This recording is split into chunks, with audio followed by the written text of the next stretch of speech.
Hello. Welcome, beautiful souls. Namaste. This evening, I am here to hop on the only 10 mass market decks tarot tag that was started by Meg and Thea. And I've been contemplating doing this. And anyway, complete pleasure. I hope that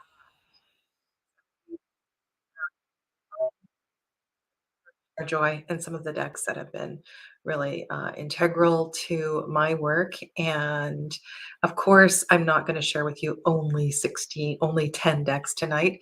I have approximately 16 on my table, and I will be counting these down, um, not in any specific order.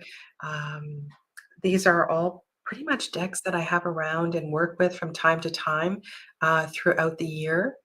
But I will be commenting on their influence and why I've decided to include them here tonight. None of them are ones that get dusty. Let's just say that, okay? Aloha, Jonathan. All right, so I'm going to start with a deck that I just came off my Herb Crafters chat, and I want to talk a little bit about this particular deck and why I am including this one here tonight. So, had I not taken time to do the deep dive, I just finished the 17th episode of the Herb Crafter series into this deck, I wouldn't have understood its, hi, Elena, I wouldn't have understood its impact. And we were just talking about the lessons and the gifts that are offered and built into the structure of this deck and how one can apply them to other decks as well too. This deck is a deck of hands. I want to say hands and mandalas. There's so many beautiful things, but the hands in this deck are the gift of connection to the heart space. And we began this series with the curanderas, who are the kings in this deck, the masters, so to speak. And what you don't see faces and bodies in this deck, you only see hands. And there is something about that makes this very approachable. So we're not dealing with gender. Well, we are dealing with gender. It is primarily um, because in the court cards we have the Hias, the Adelitas, the Madres, and the Curanderas, not the masculine form of those. But the medicine here feels very accessible to everyone. And I'm really, this has been such a gift to be working with this particular deck. And this is not a deck about, and Tamianne can chime in here as well too, because she's been joining me for the past 16 weeks or however long we've been doing this. And there's something about the lessons in the cards that is very accessible and very applicable to take into your work with other decks. And I'm going to change my opinion. I thought this was a deck that I would only be working with in spring and summer. But I think one of my biggest lessons here has been the tending of the garden. And if we were to work with a deck like this for 12 months of the year, how indeed it would help us to tend with our own garden. So I really wanted to include this beautiful deck of hands and heart. It's a very heart-centered deck. And there's lots of, for those of you that like mandalas and things like that, there's lots of beautiful um, creations, lots of ideas as well too for setting up altars and so forth. It's absolutely gorgeous. Welcome back, Tamianne. Hi, Sunny. So this is one that I wouldn't leave. I wouldn't leave out. Now I want to go back to a deck that I saw on an altar at a training that really caught my eye. And I'm going to zoom in this one. Maybe I should just go here so you can see the cards better. This particular deck I had never seen until I was at a shamanic yoga teacher training. And the teacher left this deck up on the altar. And I do a card or two from it every single day. And I was so captured by the messages in this deck. It was very, very powerful. And I don't, for those of you that don't know this deck, this is the Vision Quest Tarot. I don't believe it's published by AG Mueller anymore. It maybe have a different publisher, but it's still available. While it might be useful to have some shamanic knowledge behind, you don't really need that to work with this particular deck. The guidebook is excellent. So sorry, Jonathan says now it's Vision Quest Tarot. Yeah, this is Vision Quest. The other bit here is that this is a Thoth-inspired deck. However, many of the titles have been changed. So isn't that funny? I'm saying changed, and here we have the change card. So the small medicine wheel is the 10th arcanum. Many of them are familiar names. The high priestess is the medicine woman, and they really are. The artwork is beautiful, absolutely beautiful. The shaman is the 5th one. So this is not a deck that I feel also the heartbeat of this particular deck. It's really beautiful, and it gives very, very powerful readings. Now, there are some people who would say that it is cultural appropriation to be working with a deck like this. And I feel that if we work with respect and a sense of not taking from, but honoring, that it's perfectly fine to work with that. Jonathan says it looks like US Games is printing it now. It is on Amazon. Okay. So yes, I've had that deck for ages and ages. Now, part of the caveat that Thea and Meg threw out there was that in the top 10, the idea of a Rider-Waite-Smith and a Thoth Tarot deck would be assumed. So I will not be anyway, I'm not going to show you this centennial that's on my table, but what I am going to show you is if I do carry with me an RWS based deck. This is the one that I tend to use, and this was the first RWS, and I use the word clone, RWS inspired deck that I really connected with, particularly the Suit of Swords. I love the Suit of Swords in this deck. And this one is the Robin Wood Tarot. And I do have the box on the table, maybe not. So yeah, so this is the Robin Wood. It is a Llewellyn deck and very, very interesting guidebook. Robin, she actually worked for Llewellyn, and she was part of the company. And she also has an additional guidebook that goes with this deck, and it is excellent, excellent. Yeah. Okay.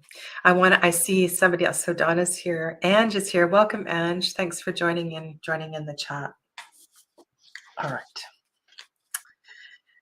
Let's put that one over here. I do have a list, and I'm going to try to. All right. Down near the bottom, there's a few that are not in the top 10, and Again, it's very, very hard to put these in any particular order, but I do wanna mention Anatorians Tarot of the Abyss. This was a deck that I anticipated greatly. I followed this deck on Facebook and watched the design of the deck. I was very intrigued with the fact that it was black and white, and always was a fan of Anna's work. Hi, Helen. And this, when I actually got the deck and started working with it, I was a little disappointed. I found it challenging to read. And then this fall, I picked it up again and I gave it a second chance. And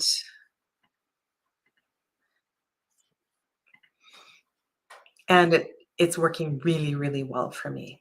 And I love the neutral colors. The neutral colors are amazing. There is a flow here. I don't know if you can pick up on it, um, but there's a the trees, the hair, there's a lot of movement. Like if you look at this Three of Swords cards, this is the alternate Three of Swords, you can see the letters flying off the book.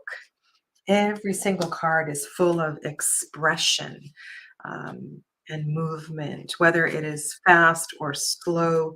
In the Five of Cups, you can even see the water running down the rocks. And so I am so grateful that I gave this card a second chance because it become a real easy reader for me, and yeah, really enjoying working with it. And while there are some cards where Anna chose not to include, uh, so for example, in the Hermit card there, we don't have the lantern. So some of the expected symbols are either depicted in another way or they're missing, and it hasn't taken away at all from the deck. So, yeah, so really, really glad that I picked this one up again, and it's been working really well for me. Now there are 2, Llewellyn decks. Well, there's a few. There's a 2 older ones, I don't even know what year they are, that I will never give away, and I actually have purchased multiple copies and shared them with different people, and this is one of them. This is the Tarot of the Hidden Realm, and I again, a very easy reader for me. It is it is all white and beautiful, so that can be a problem for some people. Um, but the emotion and again the energy that is depicted in this deck is really something. And I love all the red-haired people. Um, there's some really special cards here. And the fact that it is all close up has never been an issue for me. I think what you get in the close-up imagery is a closeness to the emotions, and I really like that in this deck. You there's a wildness to the energy, and I worked with this deck in one of my classes, and I could not believe this was one of the beginner like, not really beginner class, Tarot Foundations 1 class, and I remember the insightful things that some of the students picked up. It was quite remarkable, yeah. So, yeah, so this is Tarot of the Hidden Realm, and I love this deck, and, mhm, I bought this for a few tarot beginners, ones who are not so interested in studying tarot, but curious about the magic of Hi, Gomez, not s curious about the magic of tarot, and I think you can read this deck emotionally, energetically, it's go absolutely gorgeous. Gorgeous, gorgeous. Okay.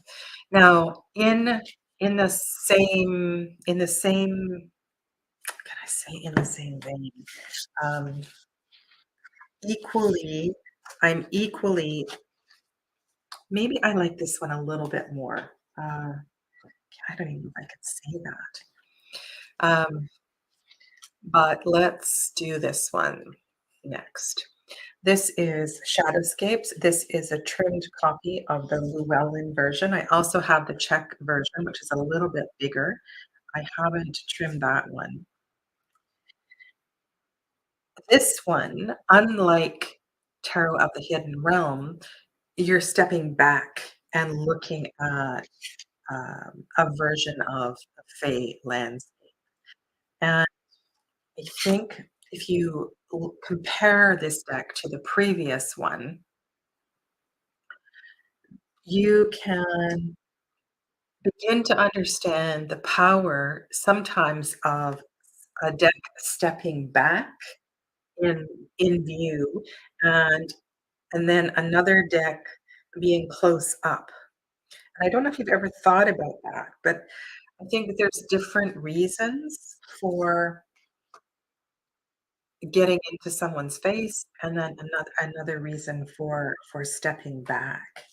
And the beauty and the fantasy and the magic and the way that energy again is portrayed.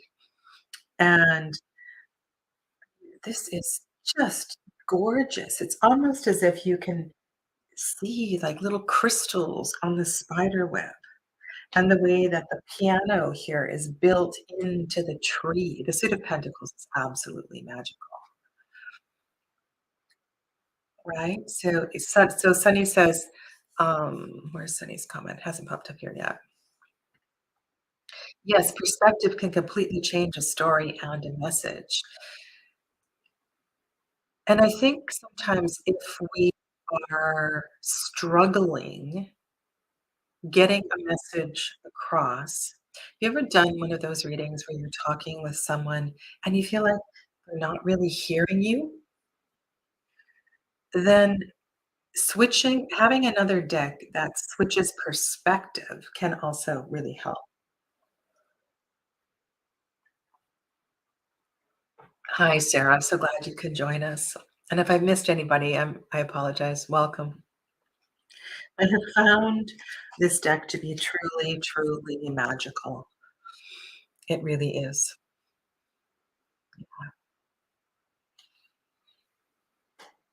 And we have elementals from so many different um, walks of life in the water, in the trees, in the dry landscape, in the wet landscape. It's yeah, it's just a gorgeous book, a gorgeous deck to look at. If you have not seen, so Stephanie Quaymoon Law, there is published a book called The Art of Shadowscapes Tarot.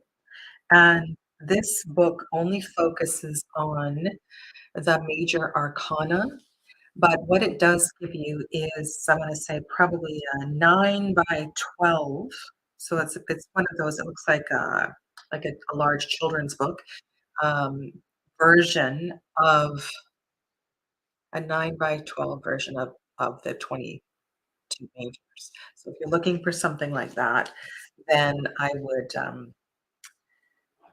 it's not expensive either because it's a very thin book. It's a great, great publication.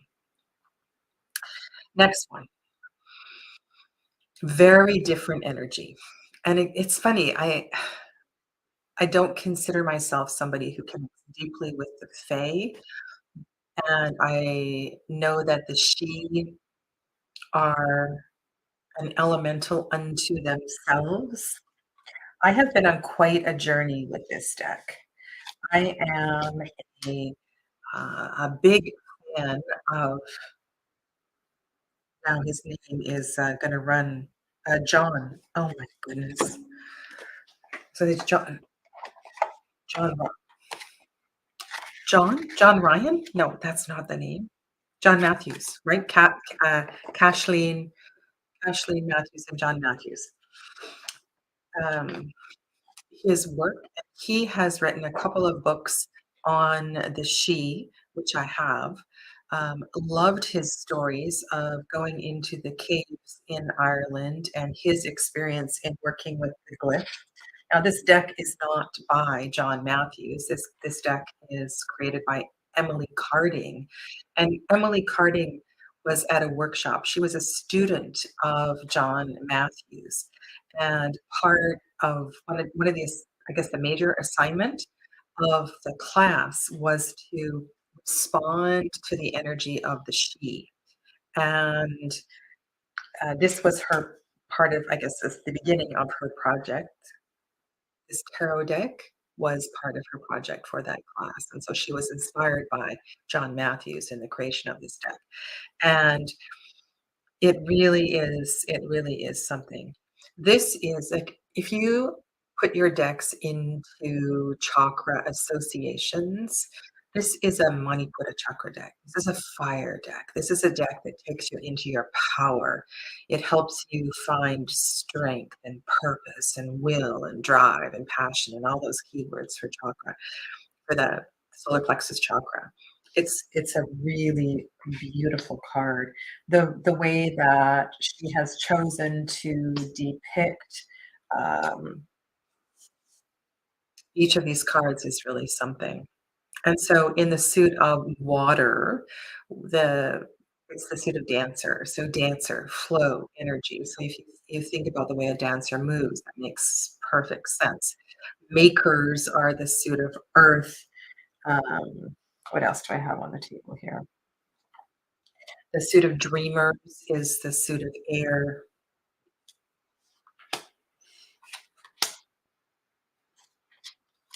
What have I missed? The warriors. The warriors is the suit of fire. There's your eight of fire there. It's a really clever deck.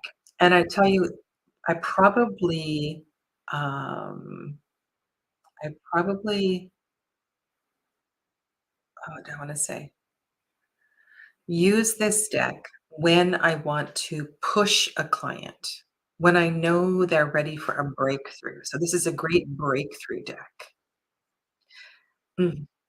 Emily channeled the artwork, and each card was made in one sitting without going back to change anything. And this inspiration, so if you look at the majors, I did a there's a couple of videos on this deck on my channel. I might not on my there's a couple of videos, yeah, of this deck on my channel. Um, so I'm a little tired if my words get mixed up.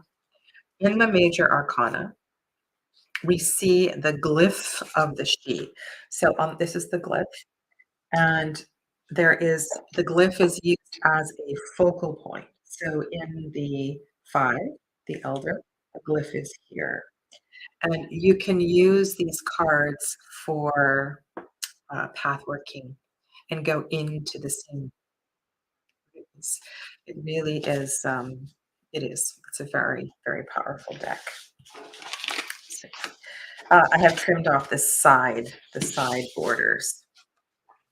And I'm sure some of you have heard, but I was a little concerned that I had cut the glyph and that she would be upset with me. The deck reads beautifully. I just prefer that shape than the wide oracle shape.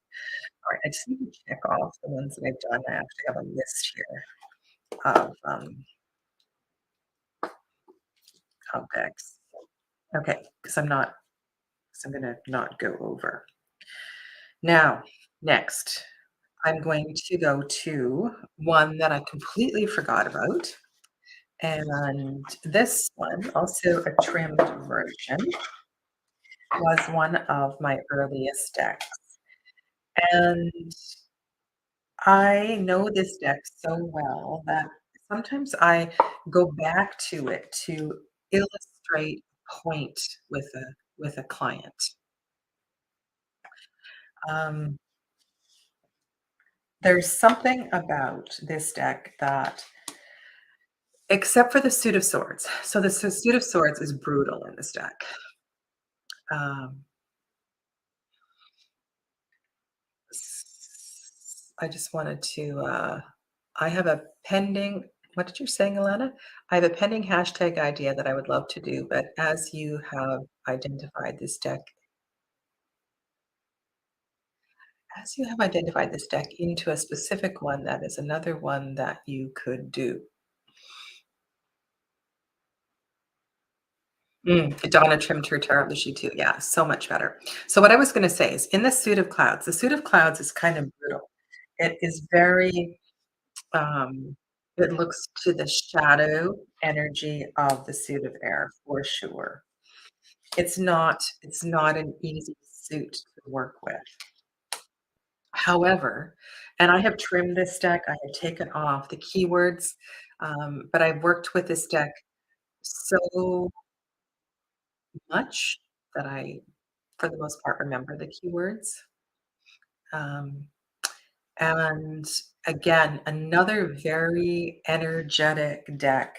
The colors work really well. Like if you work with colors, this is a great deck because they are they are inspiring. The colors, I won't say the colors are connected in any way to the color scales of the Hermetic Golden Dawn, but intuitively they make sense. And oh, I see a lot. I get it. Um, Intuitively, they make sense, and also I think they have chakra implications as well too. The state of water is just beautiful. I love that. That's the king of water, and you see that the little glyph at the bottom, the symbol at the bottom. So the uh, kings are connected with the element of fire.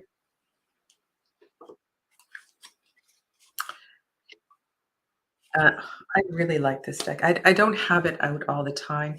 This is the Page of Earth. She's just they're so precious. So this is a deck that I would never give away, and actually I bought a second copy. I bought a used copy on Facebook Marketplace because I I don't know, I felt like in case it goes out of print, I wanted to have access to a copy that had the keywords on it.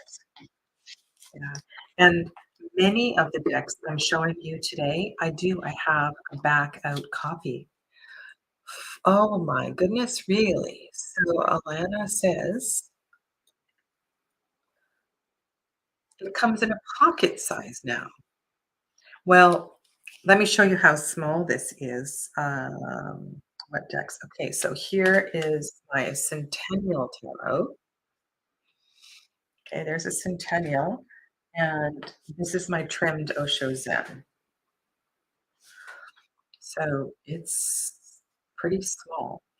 And I will show you compared to another trimmed deck that is about to come out on the table Lou, from Lou. Okay.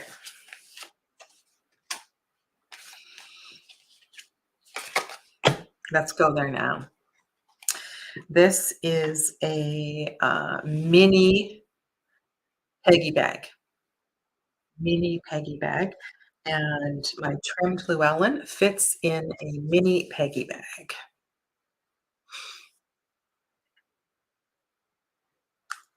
just so you know. And the trimmed Osho Zen, there you go. You can see the size of the trimmed Osho Zen versus the trimmed Llewellyn. Okay.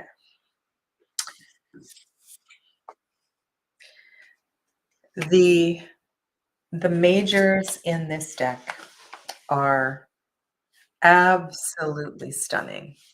I want to say the only suit for me that falls short in this deck is of uh, the suit of fire.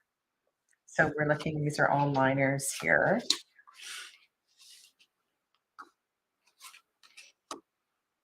and here We'll get some majors on the table. This is, so in the sun card, this is Lu. This is, so the majors are based on Welsh mythology, and I don't know, these paintings are so beautiful. They're just so beautiful. Um, Anna Maria Ferguson is the artist, and the use of color is really incredible. This is the star card, a standing stone circle. This is the beautiful wheel card. It's a very, very powerful deck. Look at this chariot, the way that you can see the water, the movement of the water.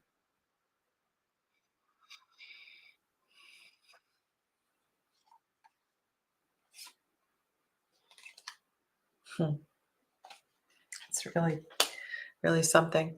And I want to comment. So Donna says, I don't have Osho Zen either, don't vibe with it.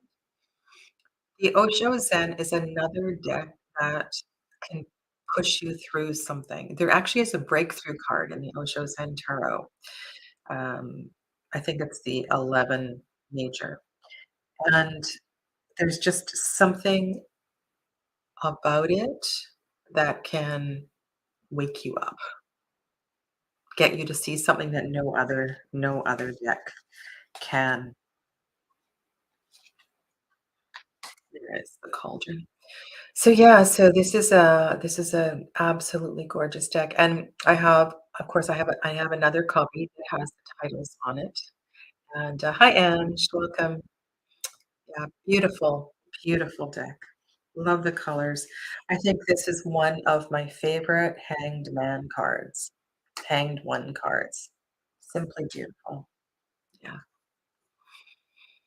Okay. All right. Just checking off my list. Check. Checking off blue. Okay.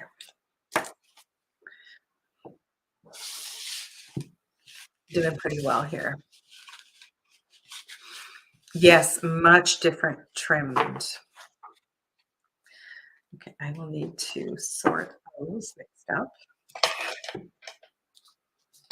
Let's go to another Celtic deck, one that has been, um, what is the strength of the Druidcraft Tarot? The strength of the Druidcraft Tarot, I want to say, would be, so here's a piece of advice. Do not buy the version of the deck that comes with the little white book. Make sure you get the one that has the large book. The large book is a book that you can use on its own. Can you see this deck I have used so much? It's there was a hashtag going around about, decks that are damaged and worn, and I forget what the hashtag was. I never did that one. So this deck, um, the very saturated color. I love the outdoor landscape. Um, there is full frontal nudity, male and female, in the deck. Um, if that's an issue, this is the wheel card. And I guess I'm going to go back to what I was saying about the large guidebook. The large guidebook is a crash course in numerology. It builds in traditions, uh, traditions that you don't get explained very well in other guidebooks. And I find this a very easy reader, and um, I like what it brings out. And I'm just noticing here because I was talking about this in class today. we get the number 4 position with the crossed with the way the legs are here, and I drawing a blank. Does this come from Thoth or Tarot de Marseille? I know that the Hanged Man traditionally has the legs in the number 4 position, and we see that in the World card, but I was just noticing that this deck does it as well too. Yeah. I have the pocket guidebook for this, which has a lot of information in it, but it's not as definitely not as, much information as is in uh, the large guidebook. Love that Queen of Swords. Very, very powerful. Okay. So I'm pretty sure we're in the top 10 now. Pretty sure we must be there. And most those of you that have followed my channel for some time or have worked with me, you know what decks are coming up for sure. Okay. If you have any questions, be sure to highlight or tag me. This version, I have many versions of this deck and an embarrassingly large number of copies of this deck, including the new pocket version. Uh, I have colored some of these cards, and I think connection, my connection to this deck has to do with Kim Kranz's connection to yoga. And while the yoga associations are not described in any way in the guidebook, she is a yogi at heart. And I think there's something here that I feel in this deck that deeply connects me to something familiar. Something familiar. I love the use of the rainbow colors in this deck, the way that we move through and you can see. So, for example, in this Two of Wands, the red, right? The hottest part. Actually, that's not true. We're going from purple to red. I just had a different thought about this card, so I'm not going to say anymore. I need to go back and look at that. But what what we get in many of these cards is a focus. So the color is used to draw your attention to a certain part of the card, and I think that's very clever. There are a selection of cards that are all black and white. I haven't colored all of these cards. And I colored the background, the distance of the Eight of Cups to get a feeling for, the inspiration that's on the other side of that big mountain that's in front of you. And I find this card absolutely fascinating. If some of you have read, a ways back, Blossoms and Bones is a book, it's like a personal diary journal of Kim Kranz, and I did a video on Blossoms and Bones. And when I look at this Eight of Cups, I understand it more now. The black mountain that stood in front of her. Like, this is a very personal statement, this Eight of Cups here. And if you look at different Eights of Cups and the sizes of the mountains that are in the backgrounds of Eight of Cups, you may be able to get some insight into the creator's relationship with obstacles and mountains and things like that. So this is the Emperor card, this is the Empress card here. Kind of the I think it says a lot that the Empress is a deciduous card and the Emperor is an evergreen.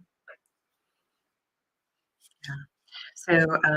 So, Amy, who's not in the chat right now, what's her handle? Amy's handle is, I can't think what it is right now. She gifted me uh, a first edition of this deck. So I have a few versions of this deck. Okay. Just give me 1 second here while I can just glance over what I haven't shared with you. Here we go. Let's go to the next one. This one lives in this Baba Studios folding pouch. If you don't know, I went to, hello, Honey Lou. I spent a lot of years in Japan, and when I saw Baba Studios was making pouches out of old kimono fabric, I had to have one, so that's why I have this. This is another, very much in the vein of some of the decks I've already shown you. This is the Wildwood Tarot. I've also done a deep dive with this deck. It was a long series, and I have studied this deck and gone through A Year in the Wildwood, which is a book by Alison Cross, a couple of times. Found this really awoke my connection with uh, lessons of the Sabbats and the seasonal, the importance of following the seasons. Really, really beautiful. No, it's a different Amy, different Amy. So, yeah, it's not Mystic Rose. Yeah. I have learned so much from this deck. And one of the things about this deck is to understand the cards that are across the wheel. Yes, yes, yes, that Amy. Yes, spiritual ninja Amy. Yes. Um, and the relationship with the cards that are across the wheel and how those conjunctions speak to one another. That's not something that we tend to look at when we're reading with a Rider-Waite-Smith clone. And depending how deep you go into your journey with the Wildwood Tarot, um, it's completely possible if you take it and you do it for a whole year because then, oh, Peace Ninja Woman, there we are. So this is who I was talking about. This lovely soul is the one who gifted me the first edition of the Wildwood Tarot. Yeah. Sorry, I couldn't remember your channel name.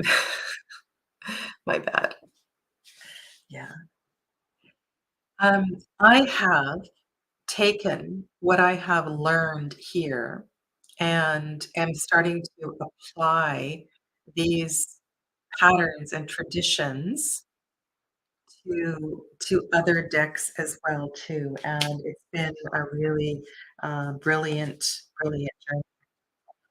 The For those of you that work with Thoth-inspired decks and would be comfortable with the knights as the first, the knights as the first court card, so it goes knight and then queen and prince and then princess. In this deck, as we go through the wheel of the year, the the court cards are introduced, king, queen, knight, and page. So in that sort of a order. So there's lots of great levels that you can get into with this deck. And if you're interested, long series on this deck on my channel that you can follow along. Now, granted, a lot of my deep dives are members only videos. And the reason I did that was because of the amount of work I put into these videos. And it also gave me more of a chance I don't know, to focus on it. So if there's a video you really want to see, you can always become a member for a month and then continue. But um, I've really enjoyed that option. Okay. Now this particular deck, um, and somebody's gonna have to remind me of the creator's names. Amy Lerner. This is also one I would never relinquish, and I'm gonna fan it out for you here on the table. And this is not a deck that I use very often. It's one that comes out in the winter. And there's something about the quilting that feels so warm and cozy. This deck reminds me of a book I had when I was a child called uh, it was a collection of Hans Christian Andersen stories. And the artwork in that book had the same sort of feel of that I see in this deck. And this deck takes me back to my childhood. I love the little details. This is called the Enchanted no, Enchanted the Enchanted Tarot, and this is the 25th anniversary edition. I don't know, um, I think the deck has been printed in a few iterations. Thank you, Ange, appreciate it. Amy oh, and Donna too, thank you. Amy Zerner and Monty Farber.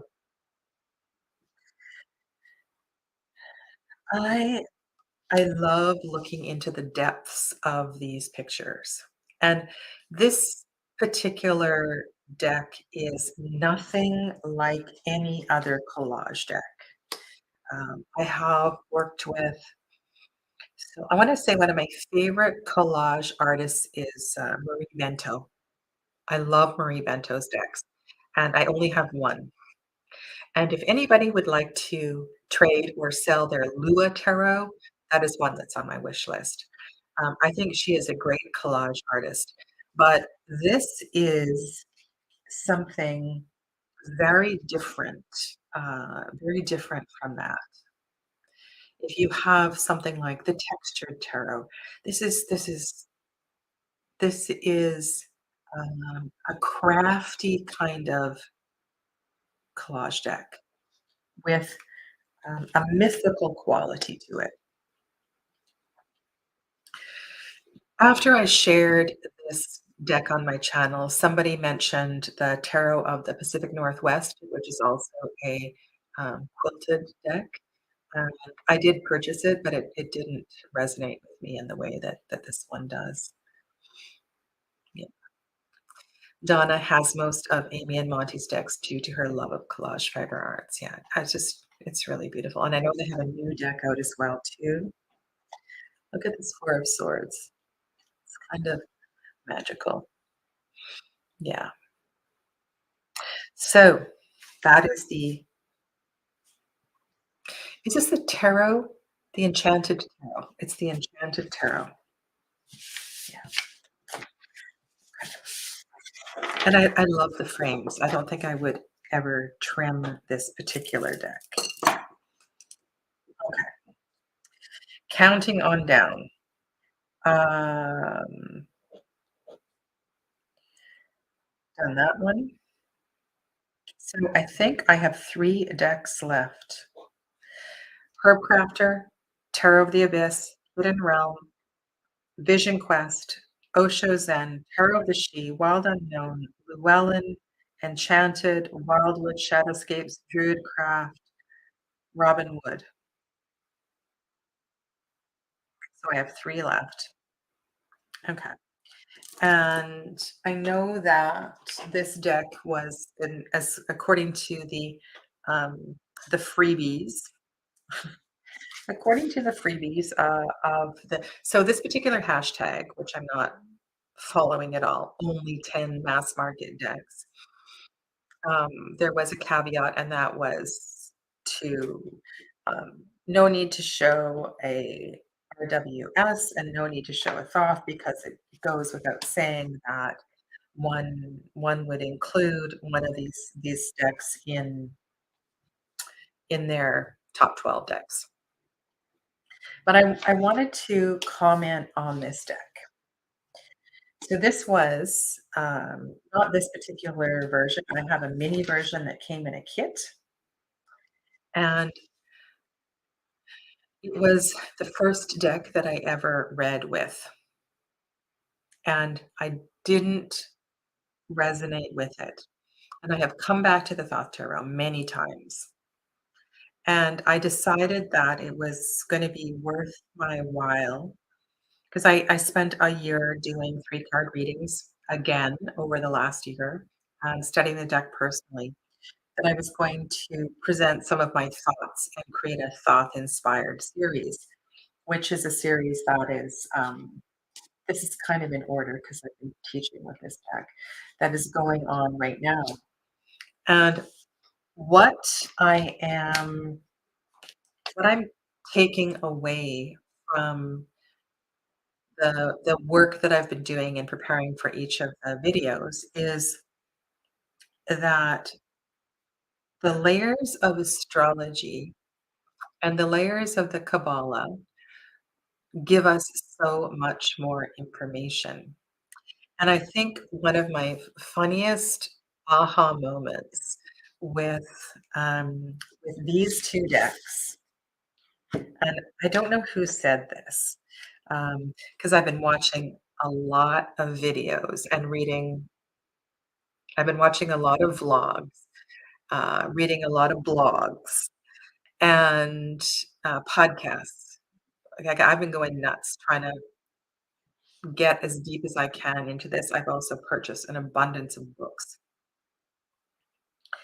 And the funniest thing somebody said was Arthur Waite attempted to hid the secrets of the Hermetic Order of the Golden Dawn in his deck.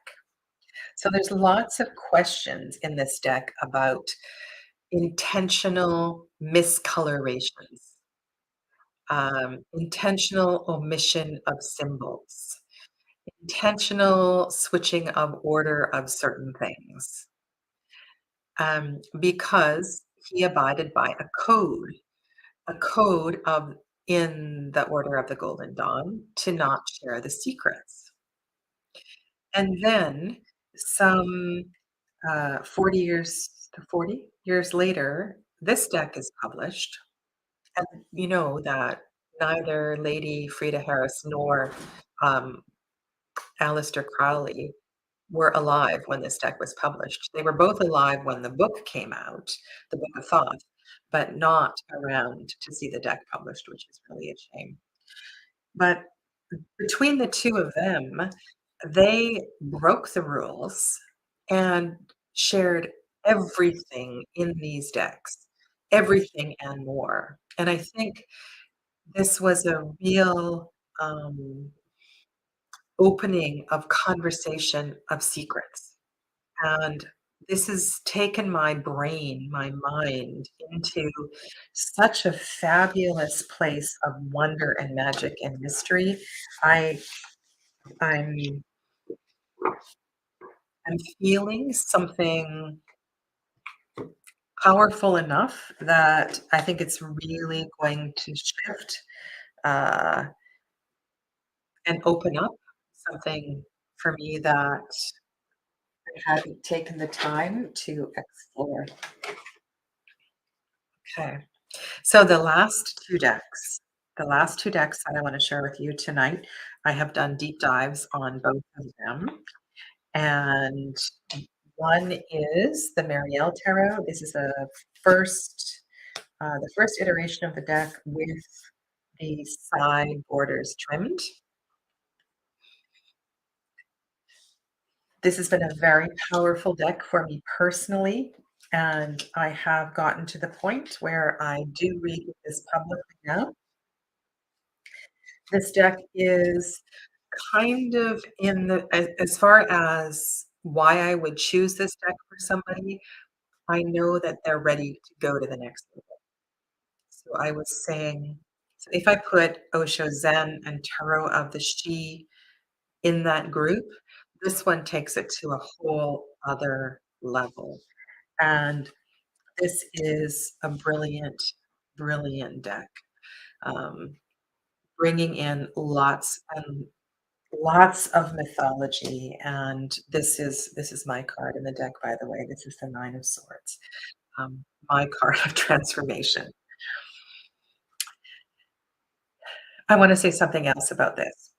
So the guidebook for the Marielle Tarot, which is called Landscapes of the Abyss, is almost identical in first edition and second edition. There's not many changes in the guidebook. The guidebook is full of information. It is repetitive and kind of goes in circles. So if you think about the guidebook, it's kind of like a spiral in that it reinforces and repeats. It brings things through in cards, and the deck does that in the same way. But it also is distracted. So in some places, I feel like it goes off on a tangent and it never comes back there. So this is a deck that, again, you need to take your time with. It's not one that is meant to be uh, understood quickly. There's just so much that goes on here. So just as an example, so on this Nine of Cups card, where have you ever seen a Nine of Cups that has the towers? And so Marie White goes into uh, deep connections between cards. So we see the star in the background, we see the High Priestess, we see um, connections to the Emperor, among other things. So it's a very powerful deck that builds in lots and lots of connections. So, what else do I want to say? There was one more thing I want to say about this deck. I think anyone can get past if you have a repulsion of any of the cards. I'm thinking of the King of Pentacles. I think it's possible to get past that. I also think that you can, this is another deck where you can take the lessons of the deck and apply to others. Yeah. Um, one of the most powerful death cards I've ever seen. I think another favorite death card, which is a deck I don't have anymore, I sold my Everyday Enchantment Tarot by Poppy Palin, and that's a great death card too, but I don't have that deck anymore. The other piece with this deck that resonated with me so very deeply was the question of astrology. And I eventually will go back and I want to line up the Thoth Tarot with this deck and have a look at the astrology. Now, Marie White goes into deep conversation here and there in the book about Sumer and the original astrology, I think you could call it. And we see in the, sorry, I was looking for, where did he go? This fellow here. So this is a power, this is the god of the sun, in Sumerian, Shamash, I believe. Um,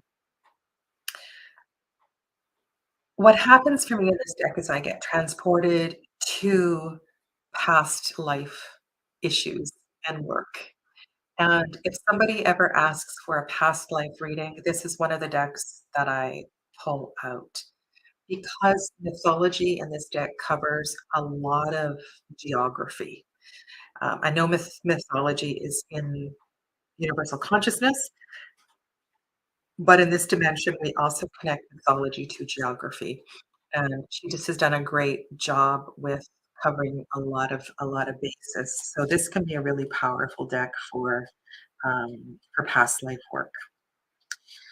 Nudity again in this deck, and I suppose some, and there's even Christian mythology, right? This is a portrayal of Adam. So we have in the fives, we see Adam and Eve. So yeah, so lots of different traditions to work in here. We have Norse mythology. Um, yeah, I can't say enough about this deck. This deck is so worthwhile spending an abundance of time with, without a question. All right, my last deck. My last deck that I'm gonna show you.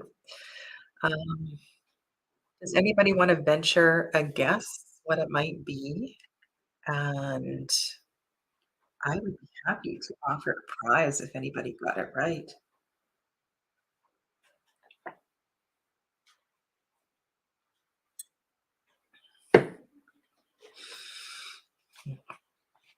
Okay, so I'm gonna tidy up a few decks and wait for oh my goodness, Helen, Jonathan, this is a mass market deck only video, and Helen got it right. Helen, would you like a prize? I'm happy to offer you a prize. If you wanna get together for a 30-minute chit chat or reading, I'd be happy to offer that to you. Okay. So congratulations, Helen. You can just email me through my website. Okay. All right. This deck is a hi, Darcy. This deck is another one that I did a series on. I worked with this deck for years and years without diving deep into it, reading it intuitively with other intuitive readers. And then I decided that I was going to do a deep dive, and it was absolutely brilliant. The stuff that came up in our deep dive was so powerful. Um, and one of the realizations was the dynamics between the suit of water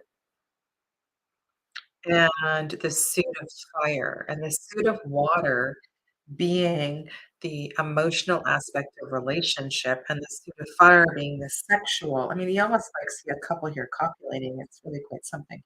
Um, there was just something the way that she described the inextricable link between relationship and the suit of fire and suit of water that resonated with me so deeply, um, and just fit in with everything that I know and how I work with, um, king and queen energy, water and fire energy. So I just absolutely love it. Um, and sometimes the symbology is not so subtle, and other times it is.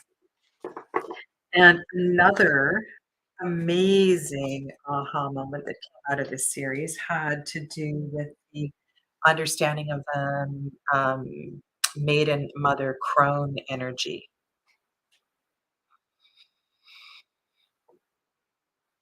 Uh, this one, do you mean Celia Thompson? Celia Thompson? Ciolo Thompson. Um, I think this is the creator. That's the creator. And I have an abundance of her. I have all of her decks. Yeah. So this is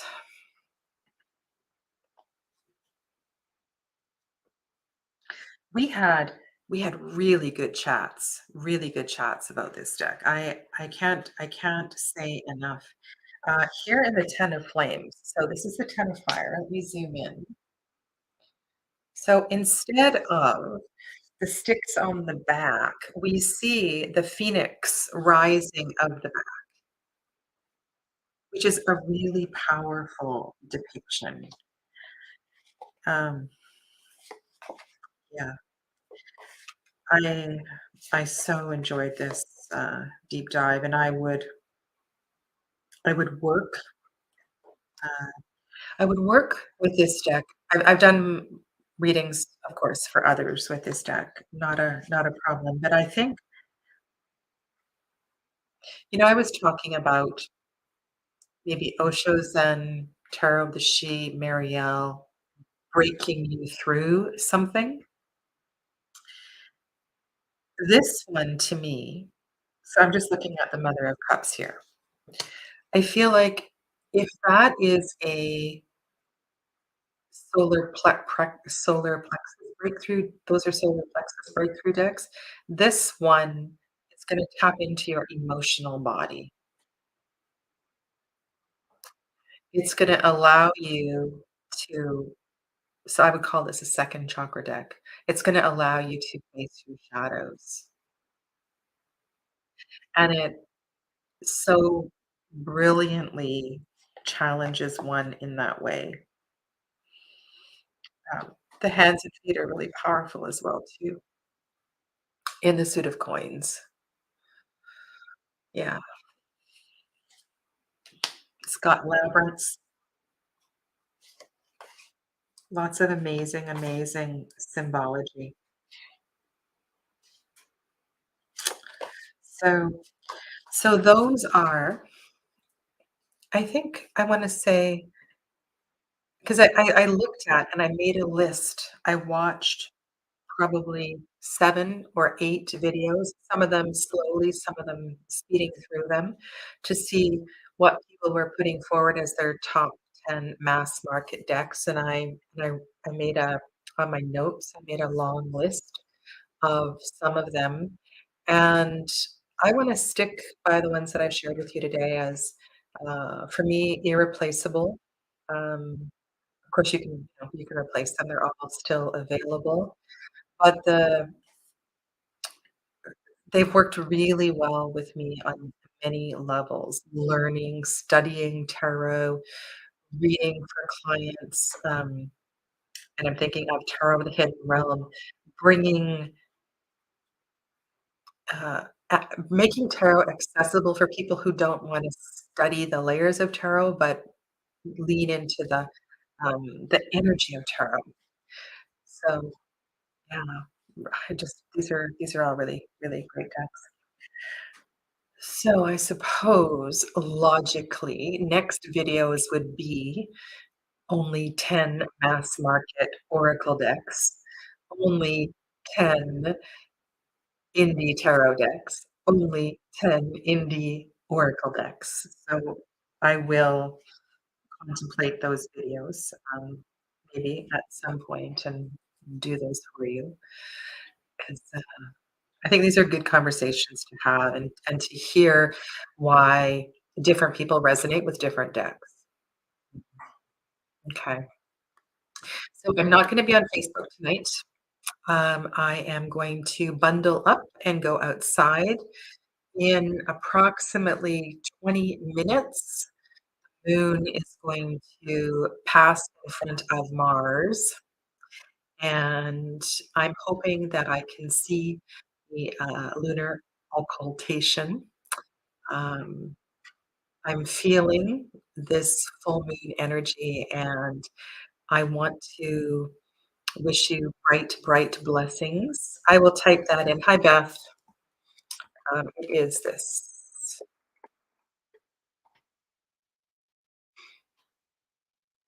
Oh, it's snowing. Well, I'm gonna go outside. I don't know if it's overcast or not. I could see the full moon through the clouds last night, and hopefully I'll be able to see it tonight. So take good care of yourselves, and today is Wednesday, so I will be back on Friday for my usual tarot chat at 12 p.m. Pacific. Everybody, thanks for being here.